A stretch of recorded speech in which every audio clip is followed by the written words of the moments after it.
পেট ভরে ভাত খাইছিলাম। আমি একটা ব্লগ শেয়ার করছিলাম আমার বড় মামির হাতের রান্না। উনি খুব মজা করে টাটকা শাক রান্না করছিল। ওই দিন আমি ভাত খেয়ে বলছিলাম, মামি আমি অনেকদিন পর মনে হয় পেট ভরে ভাত খেলাম।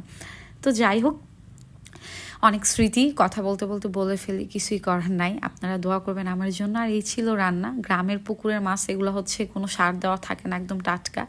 যদিও এখন গ্রামের বাড়িতে হচ্ছে আমাদের বাড়িতে আগের মতো নাই, হইচইটা হয় না, বা পুকুরে আগের মতো সে বড় মাছগুলোও নাই, বা হাঁস মুরগি এগুলো নাই। শখের বসে আম্মু পালতো শুধু আমাদের দেওয়ার জন্য, আত্মীয় স্বজন যারা থাকে সবাইকে দেওয়ার জন্য।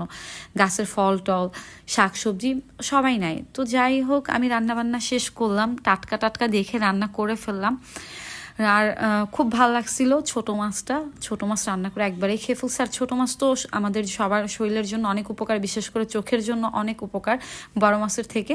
তো রান্না করতে করতে ভিডিও মেক করলাম, আপনাদের মাঝে শেয়ার করি। আর কার কার গ্রামের খাবার অনেক পছন্দ